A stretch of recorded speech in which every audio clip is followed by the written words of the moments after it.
Narito ang programang totoong-totoo, Tambayang Mocha at Drew. Programang magliliwanag ng ilang mahahalagang mga issue. Tambayang Mocha at Drew. At ngayon, narito na sila upang maghatid ng saya sa bawat Pilipino. Mocha Uzon at Drew Olivar sa programang Tambayang Mocha at Drew sa DWIZ. Magandang tanghali po sa lahat mga kasosyo. Welcome po sa Tambayang Mocha at Drew. Ako po si Mocha Uzon. Mocha Uzon? Hindi na nga ako nag-react eh. Oh. Magagawa ko, Pangasinense ako, Panggalato ako, Masantosya. Aga, Masantos siya, og tuod sa kayo na militar, Pangasinan. Naimbag nga malam an amin na Ilocano at bakla pa rin, New Year na bakla pa rin. Oo. Naimbag nga malam kayo amin apo. Apo, naimbag nga malam kanya yung amin apo. Naimbag nga malam kanyo amin apo. Attorney Trixie Cruz Angeles. Magandang tanghali sa lahat na nanonood. Wala, Tagalog ako. Walang Marikina, Cavite, Laguna, Bulacan. At syempre ngayong araw na ito, it's all about tax education. Tax education with our tax guru. Yes, my favorite. Dati rin akong guru, Drew eh. Ilan pa kilala mo? Attorney Nick Langit. Magandang good morning. O English naman ako. Good morning. Sa lahat ng kasosyo, ayan. At TMD, ayan. Yes, nababati natin at madam lahat ng mga kuha natin, mga viewers natin. Viewers na ang tinitingnan. Hindi natin binabati yung mga tagapakinig naman doon sa mga taxi, mga ganyan. Kasi napapakinggan tayo sa radyo. Wow. Hindi mo alam yun. Alam ko yun. Hindi mo binabate. Ganon. Batuhin kita ng baso. Batiin mo na, batiin ang na. dami Sa rin pala ating mga mananakay. Bakit yung mga, nagdadrive lang ang mananakay? Mananakay? Sige, bati ka na. Commuters na lang. Gusto ko mananakay. Sa mga commuters dyan, sa mga nagdadrive dyan ng mga taxi, ay wala na palang angkas. Meron na. Ulit. Hindi pa ulit. Pero may balita dyan. Singit ha. Yes. Okay, balita na yan agad. Balita. Kasi si Lolo Art, sumagot doon sa parang hearing sa Kongreso. At nag-agree siya, gumawa siya ng technical working group para i-discuss yung mga issues at open din sa possibility na gawing public utility na parang taxi ang mga motor, which means mapapayagan ng angkas. Pero pag-usapan muna nila. Hindi natin sinasabing papayagan, pero may technical working group na para pag-usapan. So yung mga issues katulad ng safety, nagyaya siya ng mga tao for that. Insurance, nagyaya siya ng mga tao. Yung mga sumasaka, yung riding public na sobrang na-inconvenience nung nawala yung angkas. So, pati yung mga riders invited sila. So, yung mga motorcycle enthusiasts invited din po sila. Meron nga po akong nakausap din na mga group of riders na medyo nagrereklamo sila dito sa ipapatupad na plaka ng mga motorcycle na kasi laki ng European plate daw. Hindi nga! Diba? Meron nga ganon. Medyo, ba't ganon? Ba't kasing laki ng European plate? Well, ang tingin ko kasi... Para makita po yung number talaga? Kulang na lang QR code. Ay, ewan ko ba, diba? Para binabaril na lang yung QR code. Kaloka talaga. Ito pa, hindi lang yun. Ito pa, Attorney Trixie. Sabi nga nito, ang kausap ko po dito ay Riders of the Philippines Motorcycles Rights Org. Ang sabi nila, kasi yung ipinapasang doble plaka na kasing laki ng European size. Doble pa. Ayun. So, ang masakit sa kanila, attorney, no, tsaka madam, attorney, yung kwan daw, yung plaka daw nila, may binayaran na daw silang plaka. Tapos hindi pa daw nabibigay. Temporary plate pa lang binibigay sa kanila. Tapos hindi pa, babaguhin pa. Bayad na naman daw. Kawawa naman ang mga kasi mas malaki. confirm ba yan? Bayad na naman? Kasi bayad na naman. para siya yung di ba, yung pag grade school, tapos magsusulat ka ng pangalan mo para nakikita ng teacher. Laki-laki na. Oo nga. Diba? Parang nakanintag sila parati. Good morning, classmates. Hindi, Hindi, ang purpose niyan, pero hindi ako agree pero sinasabi ko, yung purpose niyan ay dahil nga maraming issues sa riding in tandem. Eh, alam niyo naman, napaplaning yung PNP natin kapag nakakakita ng dalawang magkasakay sa motor. Kasi maraming, yung mga murders natin na unsolved, mga homicides na unsolved, ay nagagawa ng mga riding in tandem. Biktima yung tatay ko dyan. Dalawang riding in tandem. Wow, Mother ko, sorry po. na biktima rin. Ay, wow. Oo, pero parang ano yan pagka binawal mo yung riding in tandem, para ka na rin si Mar Rojas na gusto niyang ibawal yung martilyo Martilyo dahil sa may mga na hold up na ginagamit ang martilyo. Okay. It doesn't work that way. You need to improve on your yung detection and investigation skills. Gayon pa man, it will help daw the PNP na readily identifiable. Kasi agree naman ako, maliit yung plaka ng motor. True. Mahirap mag-identify. Mahirap makahabol, oo. So kung malaki yung plaka, ma-identify sila at mababawasan natin yung mga krimen na nagagawa ng mga nakamotor. Attorney Trix, ito nga sabi ni Ryan Sally, not against angkas. Get the proper credentials, license, registration, insurance, safety of passengers, must not harass or talk personal questions to passengers. For your information. Yan. Kompleto sila, may insurance, nakapag-con sila, nakapag-training sila, lahat. So, yung That was sinasabi niya na walang proper credentials, it's because sinabi kasi ng LTFRB before that it doesn't exist. Yung walang hailing, walang taxi service that can be motorcycles. In other words, sinabi ng LTFRB, wala silang jurisdiction over motorcycles. So, anong credentials? Ibig sabihin, even LTFRB cannot regulate motorcycles dahil sinasabi nila na hindi nagiging public utility So, ang bago ito, motorcycles. Yes. Ang sinasabi lang ng LTFRB is they have jurisdiction over the app. So, pag sinabi mong get the proper credentials, kaya walang ganon is because wala sa batas. So, intindihin ninyo, it's not Angkas's fault that the law did not contemplate it. So, technically, pag walang batas, okay lang. Kasi kailangan, very specific yung batas na magsasabing hindi ka pwede para hindi ka payagan. But nothing says that. So, yun. So, pero they have insurance. They have the ride hailing. They have all that. At nakikipag-usap sila kay Lolo Art ngayon. So, hindi na si LTFRB ngayon. Si Lolo Art na. Napakasipag talaga ng Secretary Art Bugade. Ay, siya nga pala, hi Si kay Lolo Art hi kay kasosyong Alvin B. Almanza. Ayan po, at kay Antonio Harin. Yes, Drew. Ayan. Na sinasabi ninyo na hindi safe ang angkas. Para sabihin ko sa inyo, may issue din ngayon ang Grab dahil hindi safe yung ang tag dito. Yung kwan, anyangot tong. Hindi ko na nga pinapansin mga kamwe. Ito nga, yung issue nitong Grab, iniimbestigahan ng LTFRB ang mga reklamo ng ilang pasahero na nakaranas ng unauthorized charges sa kanilang Grab application. Wala pa ako naging issue dati sa angkas, pero dito sa Grab, ang daming issue. Grabe, nanilisik yung mga mata mo, Drew, Kasi mas gwapo kasi yung mga kwan sa angkas, yes. At tapos, Ay, alam ko na, wait. Helmet. So, kaya ka umaangkas. Kasi gwapo yung driver, tapos nakakiyakap ka. Oo. Nakayakap siya. Minsan ako na rin yung nagbumotor siya, nakayakap.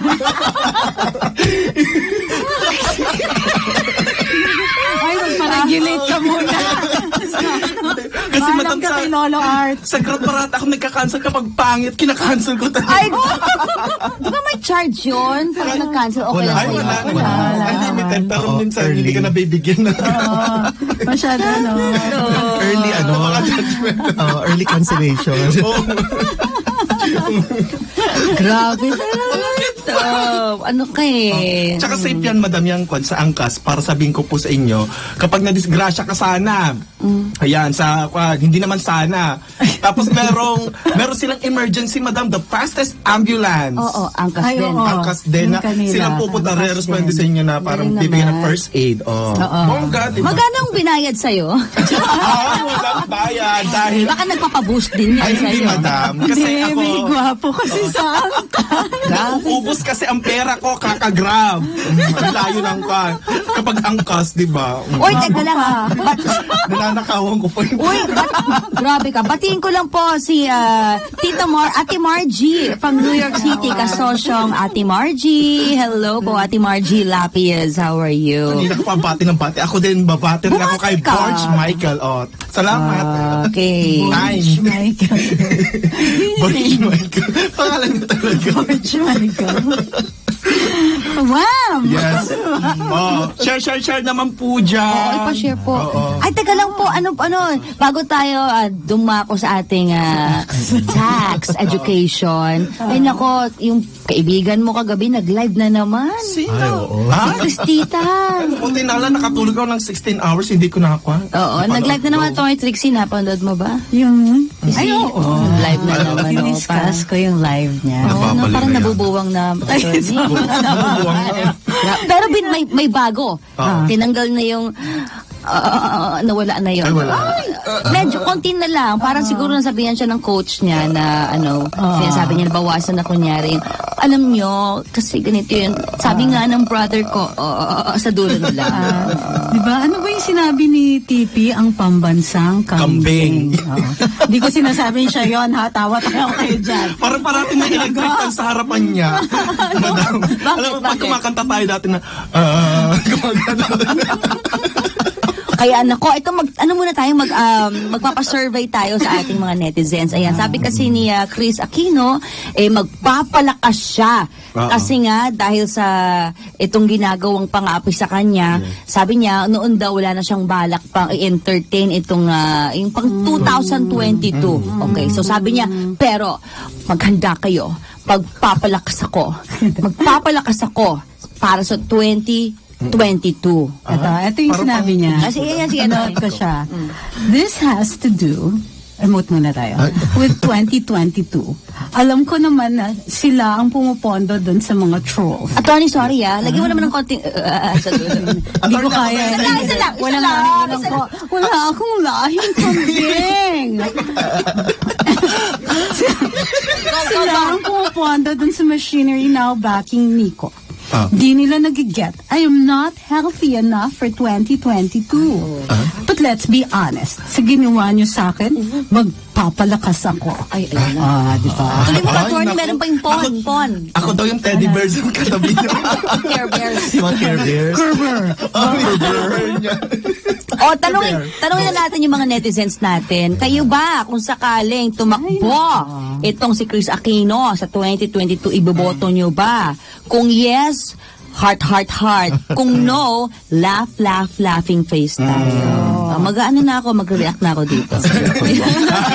Ay, nag-react agad to. Hindi kasi parang lumalabas na Hindi, ito yung teorya ko ha. Yung magpapalakas ako. Paano yun? Kasi ang ina-allege niya ay lupus. Hindi ka naman gagaling sa lupus. You'll have it forever. Walang cure So, ang tingin ko, siniset na niya yung stage para sa milagrong darating. Ay, ganun na. Di ba nabanggit ko nga po, ang lakas ba? Sorry, nabanggit ko nga po sa isang live ko, kasi ganito yun mga kasosyo. Meron pa akong kaibigan, na kaibigan si Chris Aquino, matagal na sa show business, veterano na, may clue, lalaki. Ngayon, nung panahon ng, di ba, na si Chris nagalit sa akin dahil I crossed the line daw, dinamay ko na yung tatay at tatay daw niya. Alam niyo yung controversial kiss? Yes. Korean kiss ni Pangulong Duterte, tapos ikinumpara ko sa halik nung kay Ninoy. Ngayon, inadvisean ako nung kaibigan ko na kilala si Chris for a long time. Mag-ingat ka dyan kay Chris. Napakagaling ng babaeng yan. Magaling magmanipula at lahat na nakikita mo sa social media na pinopost niya, orchestrated yan. Ibig sabihin, pinagplanuhan. Parang pelikula. May script, may acting, may date of showing. Ay, gano'n. Napakagaling mo, pero wala kang asawa. Ito pa. Saan galing yun? Paano ka magkakaroon ng kung magaling ka? Dapat kung magaling ka, magkakaasawa ka. Wait. May magmamahal sa'yo ng Ano ka ba? Maraming ang boyfriend. Anyway, ganito nga, di ba, attorney, nawala tuloy yung Sige na! nawala eh. Ipapalit ko, ipapalit May ko. script, may script. May script, oo. Kaya nga, 'di ba, nakakapagtaka September pa lang yung conversation, 'di ba, yung audio recording, nasabi niya September pa lang na i-announce niya sa social media na may lupus siya, 'di ba? At the entire Philippines will trust me or will believe me. September pa lang 'yon. Tapos ano ngayon? January. Napagplanuhan na, attorney. May script na, may storyline na yung pag-post niya sa Instagram na may sakit siya. Galing. Oo, di ba? Yung nung inaaway niya, supposedly si Nico, alam na niya may lupus siya, pero dun sa IG niya, hindi pa siya nadadali. Oo nga. Kaloka, lola mo. Grabe. Oh my gosh, madam! Di ba meron pa siyang No, Nico. Nico, you effing a-hole. You can't put in this country. Oh my gosh, madam! You're dead! You're dead! Oh my gosh, madam! May lupus ako, Nico! No! No! Madam! Sinasabi ko! Listen, Nicole! Listen, Nicole! Papatay kita! Papatay ka ng pamilya ko! No, Nico! No! Ay, ano ba yan? Ay, totoo yan! High pitch lahat, no? Actually, sabi, ba't kaya ganun taas ng boses? Parang kumitirin. Bababash na naman ako sa kakatawa ko ito. Punta na nga lang tayo sa tax, Sige madam. na ako. Okay. Babalik tayo. Oh, teka, nagpa-survey tayo, puro laughing face. Yung sinabing, hindi lang nila iboboto si Chris Yes. Aquino. May tax amnesty ba kapag may lupus ka? Oh, but may sakit disclaimer ka ha, hindi mo inapi yung Hindi ko inaapi. Kapag may sakit ka ba, or like lupus, kaya may tax amnesty ka ba? Kung gano'n. Sasagutin ko. Yes. Naubo ako. Seryoso po ako. Wala po akong sinasaktan. Disclaimer lang po. Hindi, wala namang effect ang tax amnesty sa lupus or any other disease. Kasi yun, Connect mo lang. Baka may kwan po.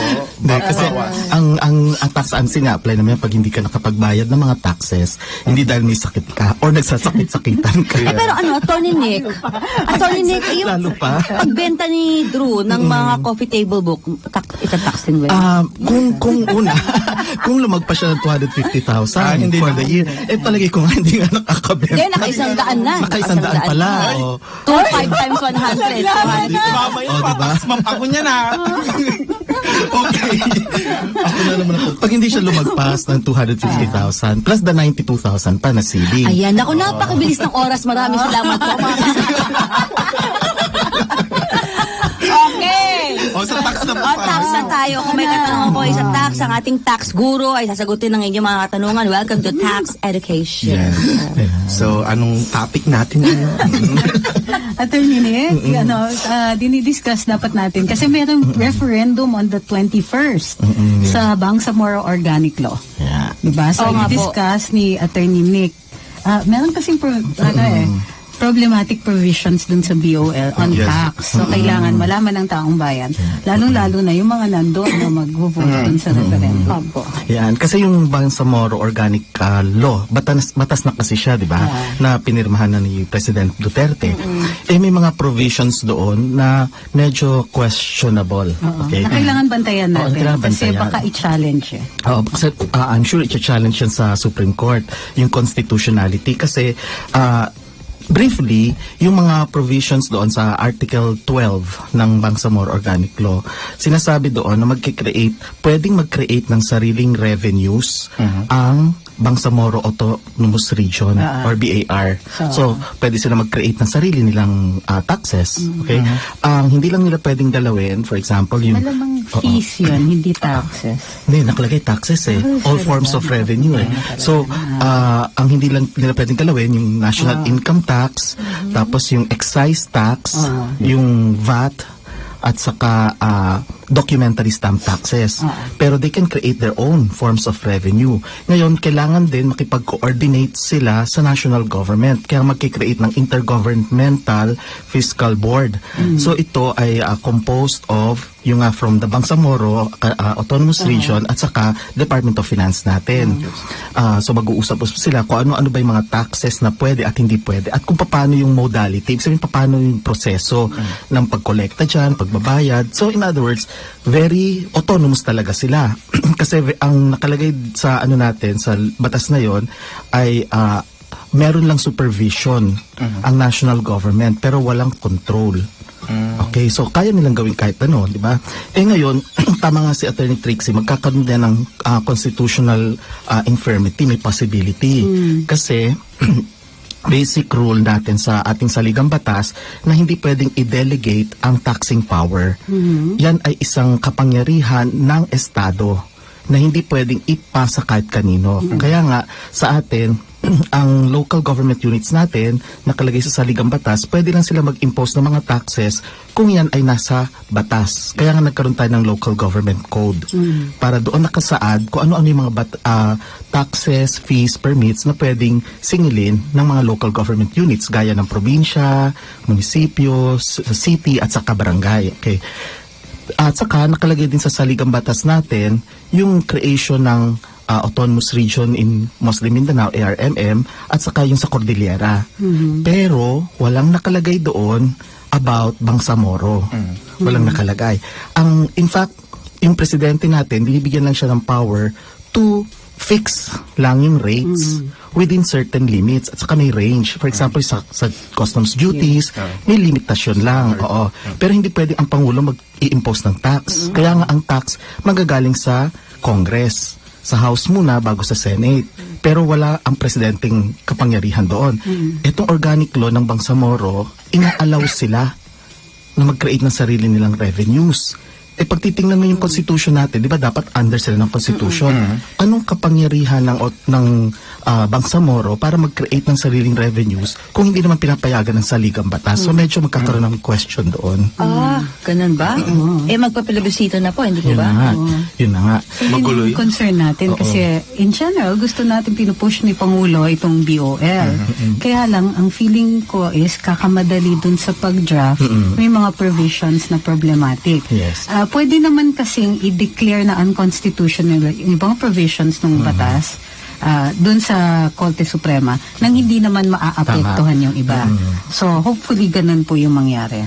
Kumbaga may mga specific provisions lang ng Bangsamoro Act na i-declare unconstitutional ng Korte Suprema pag ito ay i-raise, challenge. Pag wala nag-challenge, wala rin, hindi gagalawin. Pero kailangan meron talagang mag-challenge, may magsampa ng kaso, petition for certiorari sa Supreme Court natin, questionin yung mga provisions na yon. Kasi nga masyadong broad ang kapangyarihan ng Bangsamoro Autonomous Region. In general, maganda naman yung layunin. Maganda kasi nire-respeto na yung Bangsamoro region natin. Kaya lang may napansin ako and I want Attorney Trixie also to comment on it kasi yung mga indigenous peoples natin. Kasi may problema rin kasi may nasilip din ako doon na yung representation lahat merong fixed number, parang bang party list na allowed din ganito, basta't mga regions, ganyan. Pero yung indigenous, parang i-respect lang. So in other words, wala ring forced representation sila. So medyo parang kawawa rin only sila. Only if they want to yata. Only if they want. Optional para sa kanila. So medyo hindi balance, di ba? So that is on the side of naman yung politics. On the side of taxation, yung nga yung pag-create ng Intergovernmental Fiscal Policy Board, yan ay minsan nabagit ko kayo na compose ng Department of Finance Secretary natin, pati yung NEDA, pati Department of Trade and Industry, at saka DBM, together with yung sa Bangsamoro. So 5 sila. Kaya lang, open siya Kumbaga, bahala itong board na to mag-decide, mag-describe kung ano yung mga gagawin nila. Iniisip ko dito, at saka inamend din nila nakalagay dun sa Bangsamoro, inamend nila yung section 6, 21, 23 at saka 115 ng tax code. Ano ba yung mga yon? Yung mga provisions na yon, number 1, yung commissioner natin ng Internal Revenue, malaki yung power niya, kapangyarihan. Pero nililimit na siya. Pero hindi sinasabi kung paano siya nililimit kasi depende nga yan dun sa magpapag-agrihan o pagkakasunduan nung Intergovernmental Fiscal Policy Board. So hindi clear. Sinabi lang na the following provisions of the tax code are amended. Okay, yun lang ang sinabi. So hindi ina-explain kung paano i-amend, no? Tapos example pa, sa batas natin kasi sa taxes natin, ang mga tataksa natin, yung mga resident Filipinos, kung ikaw ay Pilipino at nakatira ka sa Pilipinas, lahat ng income mo from within and without the Philippines, kasama. Okay? Kahit na saan nanggaling yung income mo, legal o illegal, kasama yan, tataksan yan. Pero pumasok itong Bangsamoro, ililimit daw yon. So paano siya ililimit? Ibig sabihin, kung ikaw ay nasa Manila, okay, ito yung tax mo. Pero pag ikaw naman ay kumikita, nakatira ka sa Bangsamoro, hindi ka nasakop, pero hindi clear. Ang classification niya, resident ba siya na Pinoy? So may mga ganon, ano?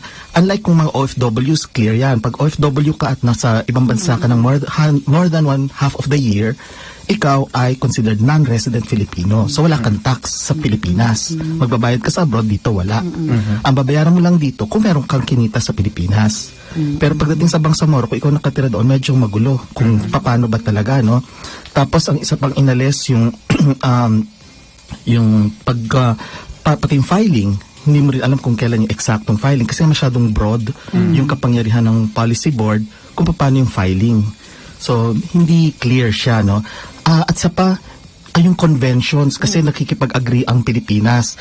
May mga tax treaties tayo na sinasabi with different countries. Kunyari, meron tayong tax treaty with the US, meron tayong tax treaty with China. Okay? Hindi sinasabi doon kung paano maapektuhan. Di ba ang pumipirma ng mga tax treaties natin, presidente? Okay? Paano yun? Kasi nakalagay, they can create their own.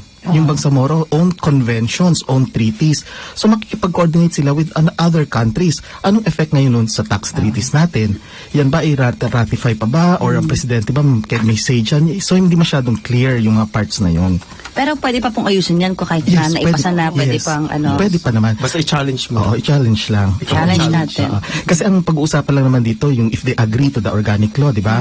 So pag nag-agree sila, okay, may implement siya. Kaya lang ito na ngayon. Yung problem ng taxation, pag pumasok yan, magkakaroon ng other challenges in the future. Yan. Aling Lenny challenge. Magkape ka muna, Drew. Ano ba, umikit ka eh. Magkape ka muna. Nico! Nico!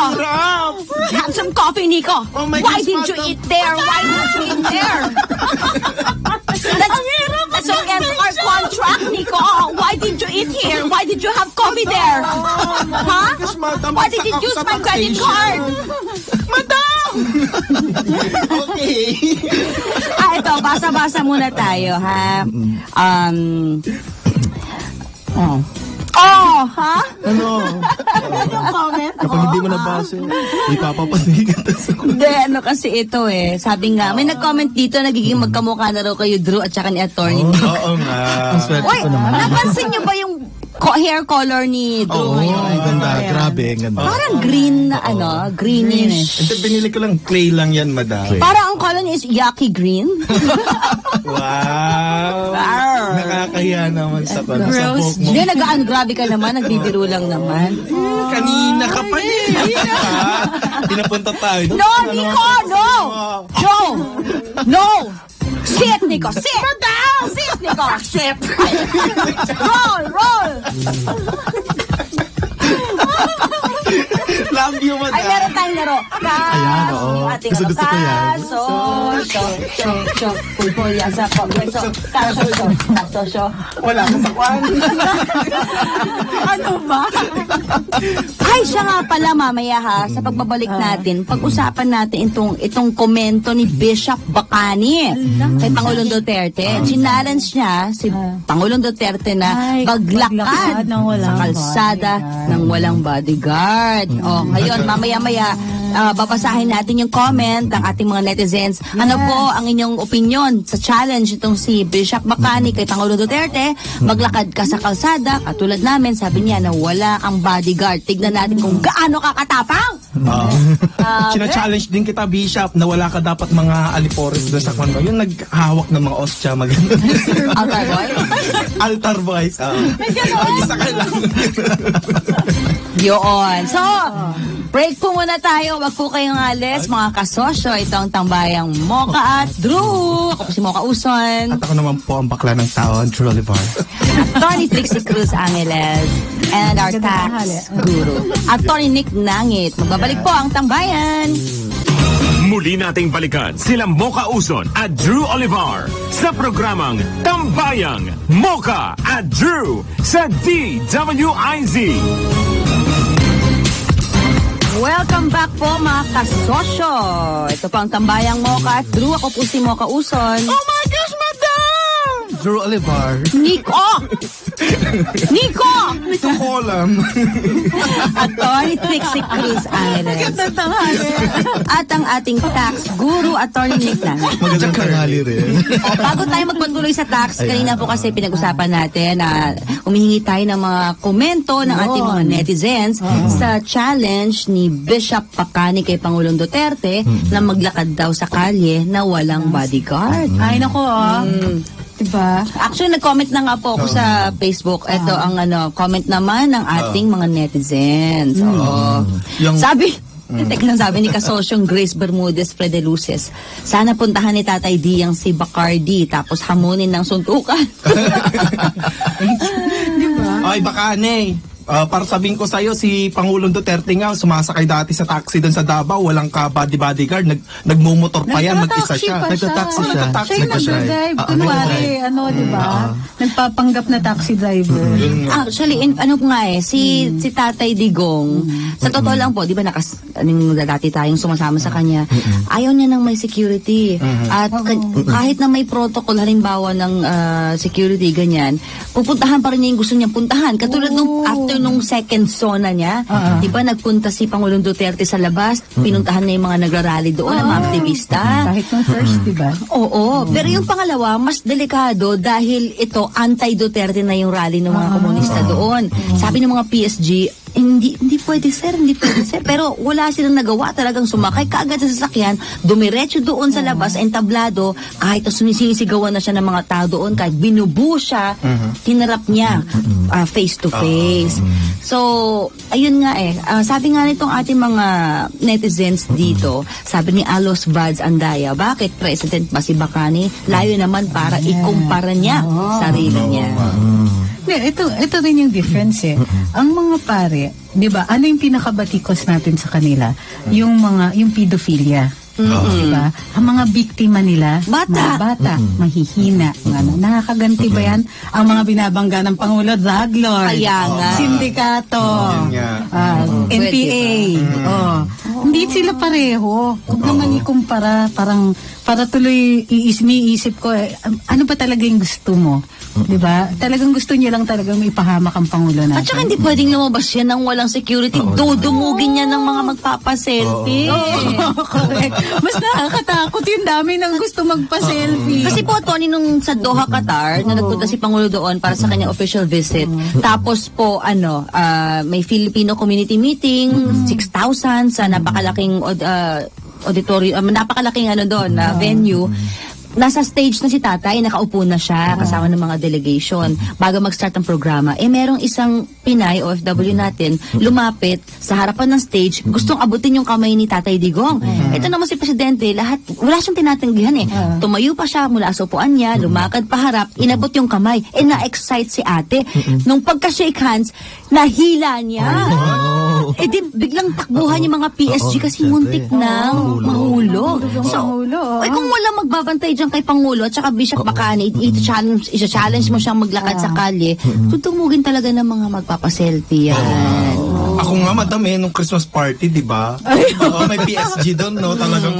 Tapos, namimilita, hindi pwede, sabi nung mga PSG sa akin, kasi nga, kinakon nila. Tapos, tumingin sa akin si President, tapos, sabi niya sa akin, tapos, ginanyan ko, yung inaaway PSG ko. ginanyan.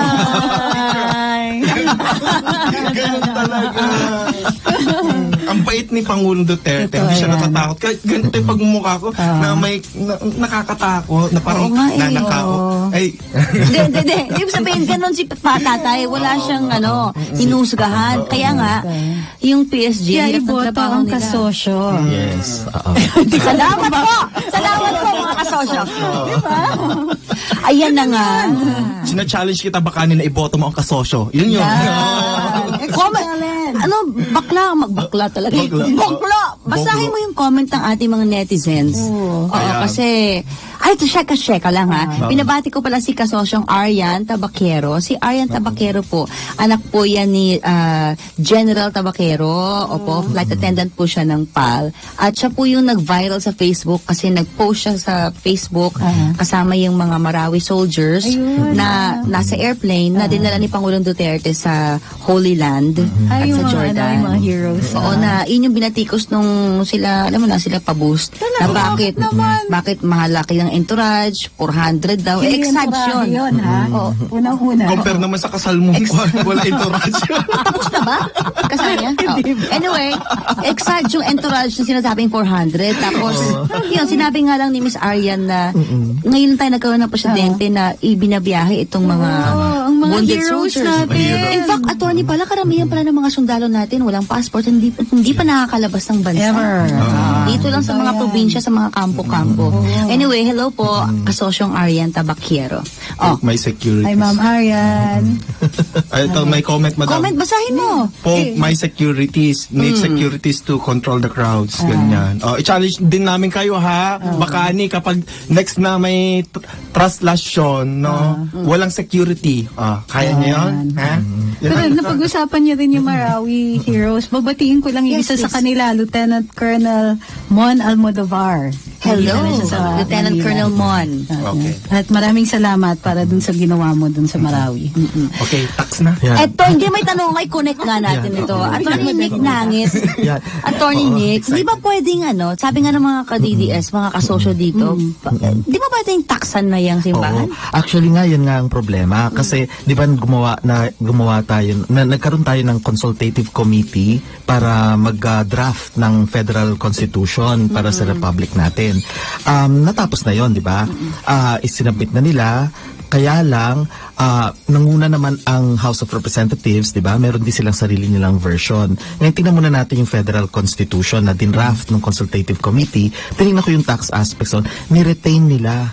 So in other words, kung ano yung nakalagay sa 1987 Constitution, yung Constitution natin ngayon, sa Ligang Batas natin ngayon, ganun din ang nakalagay dun sa federal proposed Constitution. So in other words, pagdating sa religion, hindi pa rin matataksan kasi nakalagay doon ulit na yung mga churches, Papalitan yung draft na yan. ay again exempt from tax basta actually directly and exclusively used for religious purposes. So, pero nagkaroon kasi ng decision recently ang Court of Tax Appeals. Okay? Ano sabi? Na sinabi nila, yung isa kasing, I forget the name of that institution, okay? Mga madre, sila daw, ayaw nila mataksan sila kasi nga for religious purposes. Ang sabi ng Court of Tax Appeals, wait, dapat na-prove ninyo. Hindi nyo na-prove na yan ay actually, directly, at exclusively used for religious purposes. Hindi pwedeng sabihin mo lang na ito for religion. No, you have to prove it. Since hindi nila na-prove, subject Natax sila. Yes, natax sila. So that's another way out. Ibig sabihin, yung courts natin have a way out. Kung hindi pa na-amend yung ating constitution, pwede nilang maging strict doon na if you cannot prove na yung inyong kinita, yung mga religious institutions, and this is not only for the Catholic faith, for all religions ito. Kapag hindi nyo na-prove na yan ay actually directly at exclusively used for religious purposes, So, mas stricto na ngayon. Oo, yan ay matataksan. Kasi nangyari na sa Court of Tax Appeals. Ang masaklap pa nito, kunyari may mga iba pang religious institutions na inassess ng BIR. Sabi ng BIR, magbabayad kayo ng tax. Hindi nila pwedeng gamitin yung decision na yon na favoring the BIR. Hindi nila pwedeng gamitin yon.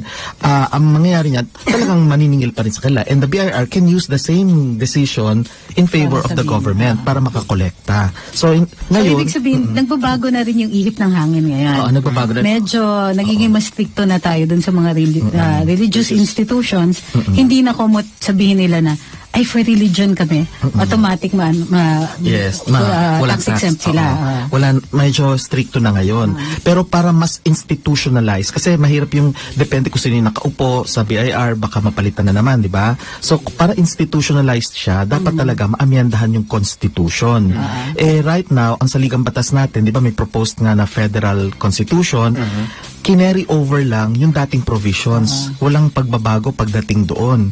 Ang medyo nagbago lang ng konti yung distribution ng pagkolekta ng taxes. At ang nangyari lang yung BIR will still collect the national taxes, tapos yung mga regions, okay, may sarili-sarili silang mga taxes na pwede na-impose provided hindi ito kinokolekta ng national government. So ano yung, basically apat lang yan yung national income tax, yung VAT, yung excise, at saka yung doc stamps. Yan ay sa national government lang. So yung mga regions hindi nila pwedeng mag-impose ng mga ganun. So yung VAT covered pa rin ng national government, yung excise ganun rin. Pwede natin gawin pag nag-referendum dun sa federalism, pwede natin hingin na hindi yung buong buo ang referendum na yes or no lang. I-chop-chop siya. Tama, oo. Tapos yung at least yung portion tungkol dun sa religious institutions at religion na hindi tinatax, pwede natin i-veto yun. Tama. Oo. So yun ang hihingin natin. Oo, yun maganda kasi kinary over lang Kung ano yung nakalagay sa 1935 Constitution, yun din ang nakalagay sa 1973 Constitution, yun din ang kinary over ng Federal Constitutional Draft na exempt pa rin ang religion sa tax. Kung ayaw natin yun, pagka nagkaroon na nga ng referendum, yun nga, ipa-veto natin yung portions na yun. Huwag kakalimutan, pagka nagka-referendum tayo sa federalismo, boboto kayo ha. Ang tanong, kailan ba yan mangyayari? Wala Pagka pa. natapos Pag na yung natapos. Kasi unahin talaga to. Bangsamoro muna. So mga 2022 na. Hindi, kapag Hindi naman natanggap na nila Depende. sa'yo. Kung baka matapos yung ng maaga. Kasi tandaan nyo, di ba, Constituent Assembly, tapos na yung draft ng House. Nasa Senado na, magboboto na lang ang Senado. So it might be itong susunod na Senado ang boboto dyan, Tama. pero boboto na lang sila. After that, referendum na. Tama. So medyo diba? mabilis. I don't think aabotin ng 2022 Okay. So ito po yung transition Yes. to federal. Kaya kailangan iboto yung kasosyo.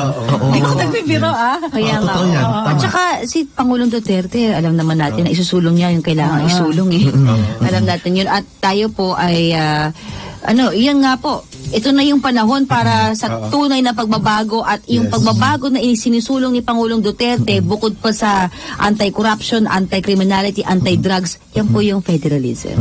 At saka ito ay hindi naman natin sinasabi bilang para tirahin ng Catholic Church. Hindi naman. Kung hindi kasi may share din dapat sila sa expenses ng government, di ba?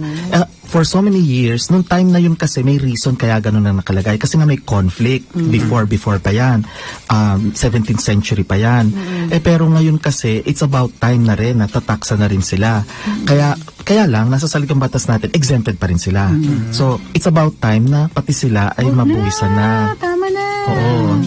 Diba? Total, nakikisaw-saw naman sila sa politika. Dapat na daang taon na sila nagagaganyan sa atin. O, diba? Tapos na yung panahon ng mga yan. Ganoon na nga. Uy, buklo. I'm sorry. Yes, Attorney Trixie. Attorney Nick. I'm not sure lang kung isusulong pa rin ng Department of Finance kasi before sa packages nila, di ba maraming packages yung tax, yung train na yan May na-discuss kasi dati na wealth tax. Hindi ko alam kung yan isusulong pa nila. Ang wealth tax kasi is bubuwisan ang iyong mga pag-aari, whether or not kumikita siya o hindi. So, looking now at the facts, kung ang Catholic faith, ang daming mga lupain na hindi naman nagagamit, mga idle lands, kung matuloy itong wealth tax na ito, mapipilitan sila magbayad ng buwis. Kasi kahit na idle yung land, may wealth sila Ang dami. Oo, yun ang magiging syempre, lalabanan yan ng Catholic faith. Malakas maglalabi yan. Siyempre, marami pang mga alipores sa Kongreso, Tama, oo. sa Senado, alam mo Correct, na, oo. na Yes. umaasa sa boto. Oo. Ng So, syempre, simbahan. papairalin nila dyan yung freedom of religion na naman. Hindi naman to question ng religion It's about question of taxation. Oy, siya nga pala, binabati po natin.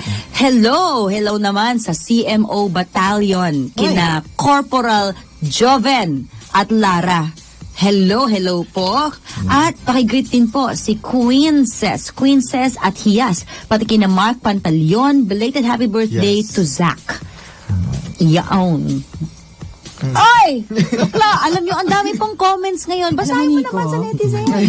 Basahin mo ang dami. Ayan, gandang tanghali po. Ang dami kong tao sa inyo. Hello po kay kasosyong Engel Balagtas, watching from Saskatoon, Saskatchewan, Canada. Yes. Ay, kanina may nagtanong about yung sa Ichion, Yes. Ito basahin ko po, Attorney Nick Tangit. Basahin mo. Ito basahin ko po. Kumpleto talaga. Bilisan Attorney mo. Nick. Wait lang, nasistress ako sa'yo. Sabi ito, comment po ni Leia Laya Gachol. Attorney Nick, yung Korean friend namin, pinagbayad ng $75 ng facial cream na binili niya from Incheon Duty Free. Kahapon lang po ito from Clark. Medyo na-stress po yung Koreana kasi ang mahal. Kasi hindi naman clear din sa question ni Leia kung yung bang binayad na yan ay yung cost mismo ng produkto or cost lang nung tax or duty free, yung duties na inimpose, no? Kasi kung yan ay yung presyo ng mismong cream, baka talagang mahal yung cream, di ba? Pero kung yan ay yung duty na inimpose, which is hindi sobrang laki kasi hindi naman commercial quantity yun eh. So ang tinataxan lang naman yung duties kasi iliwanagin natin kasi iba ang duties sa taxes. Ang duties pagka nag-i-import ka. Yung taxes marami yan, pwedeng income, kumita ka, yung mga ganyan. Pero ito duties. So baka mamaya itong duty nito kung inimpose nga ito sobrang laki kasi hindi naman commercial quantity yung cream, di ba? So baka presyo to ng product na binili niya. $75. Masyadong mahal yan, di ba? 4,000, ganyan. Oo, sobrang mahal. Depende, baka Oo, kaya lang kasi minsan Korean beauty products mahal naman talaga Ay, eh. oo, mahal, di ba? Korean products. So i-clarify na lang niya. Tanan, bro. Madam. Ito may tanong. May tanong, hindi ko na nakuha yung pangalan, pero ang tanong, Sir, Attorney Nick, yung mga pari daw ba, yung mga bishop na nagpapatayo ng bahay nila, may tax din daw po ba yun? Hindi, pag nagpatayo ka lang naman ng bahay, wala namang tax yun, di ba? Ang babayaran mo lang dyan, una, syempre permit sa munisipyo or sa city hall, di ba? Kasi magpapatayo ka ng bahay. Building permit, ang tawag doon. So, yan yung isa. Pangalawa, yung lupa, kung sa'yo yung lupa, okay, yung amilyar. By the way, ngayon, January, bayaran na ng amilyar. Yung real property taxes. So walang tax yung mga bishop pagka nagpapatayo sila ng ganyan. Unfortunately, kasi hindi naman siya kinita. Pero kung may nag-donate sa kanila, yun nga, again, pag may nag-donate sa kanila, wala pa rin tax yan. Kasi nga nasa tax code natin na kapag may donation ka for religious purposes, exempt na naman. Ito nga sabi ni Manuel Estoya Jr., buwisan na yan. Laki ng kinikita, hindi man lang makatulong sa mga miyembro. Yes. Tama. Malakas silang Parang diba, pinag-uusapan natin kahapon yung sa juvenile delinquent. O bakit hindi tumutuloy yata ang simbahan? True. Tsaka ba't walang mga orphanages? Yes. Diba? Kukunti na yung orphanages nila. Tapos, actually, meron ka pa bang naririnig? Run by religion. Wala na, diba? Yung Asilo de San Vicente de Paul, hindi na po sila nag-orphanage. Tsaka diba, ito dapat yung ginagawa ng simbahan, tumutulong sa mga tao sa kalye, nagpapakain. Sabi nga dito, challenge kay Bacani, buksan niyo yung simbahan sa gabi, patulogin niyo yung mga homeless dyan. Magpakain kayo na mahihirap. Ay, dyan sa Kwan, sa Quiapo, binubuksan na. Buti naman. Yun lang naman. Hi po kay kasosyong Lynette Sardea. Ayan. Ayan, ano pa? May nagtanong dito, sabi niya, dahil wala namang ikapu ang iglesia. Kasi yung iglesia, like yung, I think, baka he was referring, si Jason Siap, no? Baka he was referring to yung tinayo ni Manalo, no? Yung, kasi sila, yung 10th, 1/10. Arena? 1/10 ng kanilang income, automatic binibigay nila. May tithing. Tithing, sa Catholic Church, wala kasi tayong tithing. Voluntary lang yan. I don't know about the other religions or let's say fellowship kung may nagdo-donate din ata, no? Pagka ganyan, donation, sadly, wala pa ring tax.